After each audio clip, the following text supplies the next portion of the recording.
Hello everyone. ഇന്ന് നമ്മൾ എന്താണ് നോക്കാൻ പോകുന്നത്? ലീഗൽ ലിറ്ററസിയിലെ ബ്ലോക്ക് വൈസ് ക്വസ്റ്റ്യൻ ആൻസർ സെക്ഷനിൽ എക്സ്പെക്റ്റഡ് ആണ് നമ്മളോട് ചെയ്യാൻ പോകുന്നത്. അത് block 2 specific sections and laws, അതാണല്ലോ ബ്ലോക്ക് 2. ഇതിൽ unit 1 protection of woman from domestic violence act 2005 and juvenile justice act 2015. Unit 1 expected questions and answers ആണ് നമ്മളിന്ന് കാണാൻ പോകുന്നത്. ബ്ലോക്ക് 1 നമ്മൾ ചെയ്ത പോലെ തന്നെ section A, section B, section C, section D എന്നിങ്ങനെ തന്നെയാണ് നമുക്ക് ക്വസ്റ്റ്യൻസ് എഴുതേണ്ടത്. സെക്ഷൻ എയിൽ ഏതൊക്കെയാണ് എക്സ്പെക്റ്റഡ് ക്വസ്റ്റ്യൻസ് ആയിട്ട് ഇവിടെ ആഡ് ചെയ്തിരിക്കുന്നത്? 5 questions. Answer in A word or sentence, ഒരു വാക്കിലോ അല്ലെങ്കിൽ ഒരു സെൻറ്റൻസിലോ നിങ്ങൾക്ക് ഉത്തരം നൽകാം. ഫസ്റ്റ് ക്വസ്റ്റ്യൻസ് എന്താണ്? In which year was the domestic violence act enacted? ഏതാണ് വർഷം? 2005. 2005 ഡൊമസ്റ്റിക് വയലൻസ് ആക്ട് എനാക്ട് ചെയ്തിരിക്കുന്നത്.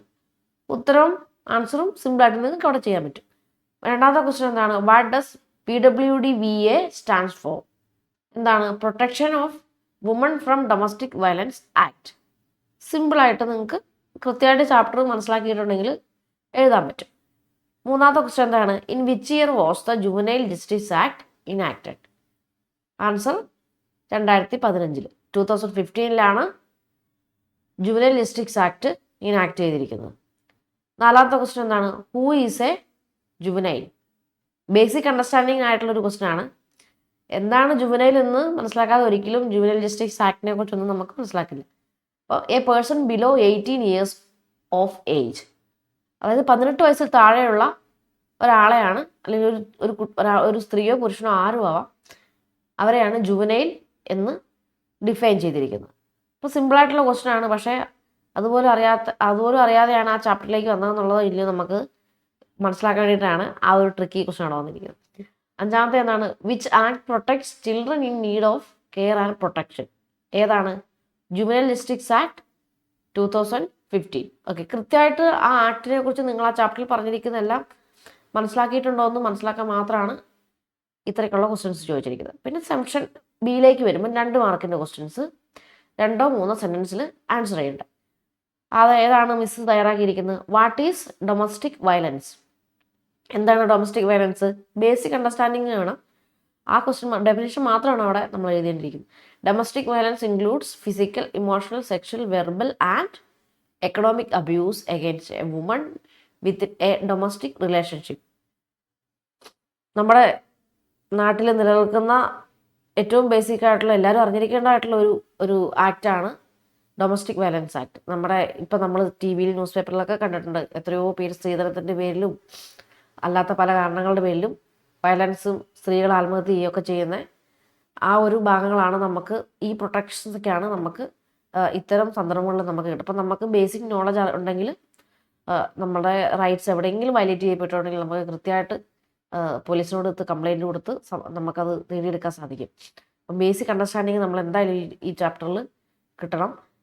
അങ്ങനത്തെ ക്വസ്റ്റ്യൻസ് 1, 2, 3 സെൻറ്റൻസ് ആയിട്ട്. അപ്പം ഇത് എഴുതി കഴിഞ്ഞ് ഡെഫിനിഷൻ എഴുതുന്നു. അതിൻ്റെ 2 ഹൈലൈറ്റിംഗ് ആയിട്ടുള്ള 2 എക്സ്ട്രാ പോയിന്റ്സ് നിങ്ങൾ പഠിച്ചു നോക്കുക. അതുകൂടെ 3 നേരത്തെ പറഞ്ഞ പോലെ തന്നെ 3 സെൻറ്റൻസ് മാക്സിമം എഴുതി കഴിഞ്ഞാൽ 2 ശരിയായി 1 തെറ്റിയാൽ പോലും നിങ്ങൾക്ക് മാർക്ക് കിട്ടും. കൃത്യമായിട്ട് അത് വൃത്തിക്ക് എഴുതുക. ശേഷം 7ാമത്തെ ക്വസ്റ്റ്യൻ എന്താണ്? Who can seek protection under the domestic violence act? അതാർക്കാണ്? Any woman who is subjected to be domestic violence by a husband, partner or a family member can seek protection under the act. ഇത് basic understanding ആയിട്ടുള്ള മാത്രം ഒരു definition മാത്രമാണ്. അതിനകത്ത് നിങ്ങൾക്ക് 1-2 highlight ചെയ്യാൻ പറ്റുന്ന 1-2 സെൻറ്റൻസ് ആ ചാപ്റ്ററിൽ നിന്നും പഠിച്ചു വെക്കുക, ആ പോർഷനിൽ നിന്ന് പഠിച്ചു വെക്കുക, എഴുതി വെക്കുക. കൃത്യമായിട്ട് 3 സെൻറ്റൻസ് എഴുതുവാണെങ്കിൽ നല്ലതായിരിക്കും. 2 സെൻറ്റൻസിൽ ഒതുക്കരുത്. 3 സെൻറ്റൻസ് ആഡ് ചെയ്യാൻ മാക്സിമം ശ്രദ്ധിക്കുക. Okay, what is the objectives of juvenile justice act? ഏതാണ്?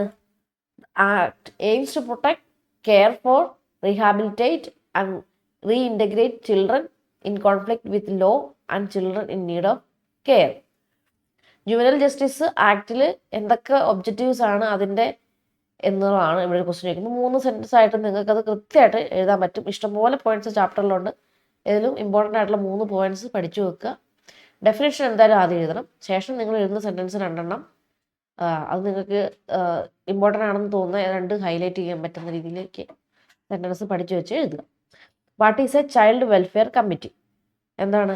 It is a statutory body responsible for the care, protection, treatment and rehabilitation of children. എന്താണ്? കൃത്യമായിട്ടുള്ള ടു ദ ആൻസർ നമുക്ക് ചാപ്റ്ററിലുണ്ട്. അപ്പോൾ അത് നോക്കി കൃത്യമായിട്ട് ഡെഫിനേഷൻ പഠിക്കുക. 1-2 ഹൈലൈറ്റിംഗ് സെൻറ്റൻസ് നിങ്ങൾക്ക് ചാപ്റ്ററിൽ നിന്ന് കിട്ടും. അതും കൂടെ പഠിച്ചു വെക്കുക, ആഡ് ചെയ്യുക. മാക്സിമം 3 സെൻറ്റൻസ് ഉൾപ്പെടുത്താൻ നോക്കുക പറ്റുമെങ്കിൽ.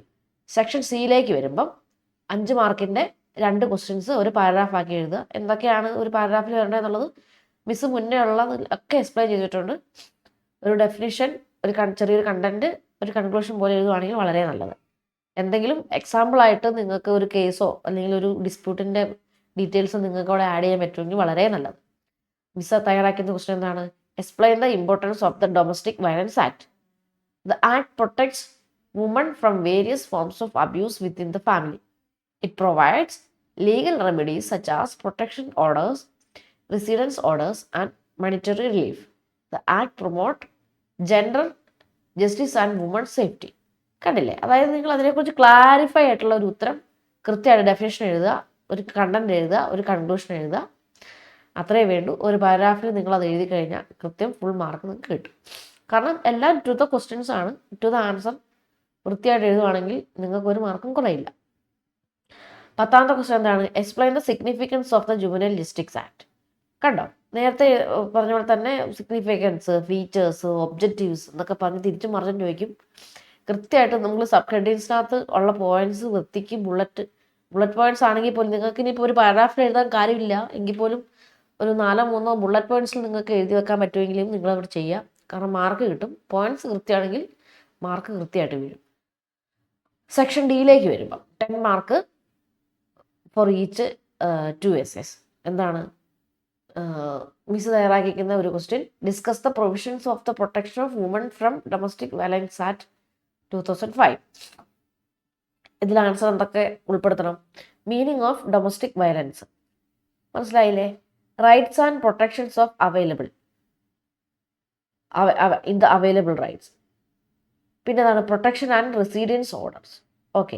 Importance for women's empowerment. Importance for women's empowerment എന്നുള്ളത് നമ്മൾ ആപ്ലിക്കേഷൻ ലെവലിലായിട്ട് നിങ്ങൾ ഒരു 1-2 പാരഗ്രാഫ് നിങ്ങളോട് എഴുതി ചേർക്കുവാണെങ്കിൽ വളരെ വൃത്തിയായിട്ട് നിങ്ങൾക്ക് ആൻസർ നല്ല രീതിയിൽ അത് എഴുതാൻ പറ്റും. ശേഷം 12ാമത്തെ question. Explain the objectives and features of the juvenile justice act 2015. Answer kits എന്തൊക്കെയാണ്? Definition of juvenile, child care and protection, rehabilitation measures, child welfare committee. Child welfare കമ്മിറ്റീസിൻ്റെ ഇമ്പോർട്ടൻസ് പഠിച്ചു വെക്കണം. അപ്പോൾ അത് നിങ്ങൾ കണ്ടൻറ്റ് എഴുതുന്ന കൂട്ടത്തിൽ അതും കൂടെ ആഡ് ചെയ്യുകയാണെങ്കിൽ ഫുൾ മാർക്ക് സ്കോർ ചെയ്യാൻ പറ്റും. ഒരു കൺക്ലൂഷൻ, ഡെഫിനിഷൻ, കണ്ടൻറ്റ്, പിന്നെ ഞാൻ പറഞ്ഞ പോലെ തന്നെ എപ്പോഴും പറയുന്ന പോലെ തന്നെ എല്ലാത്തിലും നിങ്ങൾക്കൊരു എക്സാമ്പിൾ എഴുതിയിട്ട് ഒന്ന് ഹൈലൈറ്റ് ചെയ്ത് ഒരു കേസ് സ്റ്റഡിയോ ഏതെങ്കിലും ഒന്ന് ആഡ് ചെയ്ത് വെക്കുകയാണെങ്കിൽ വളരെ നല്ലതായിരിക്കും.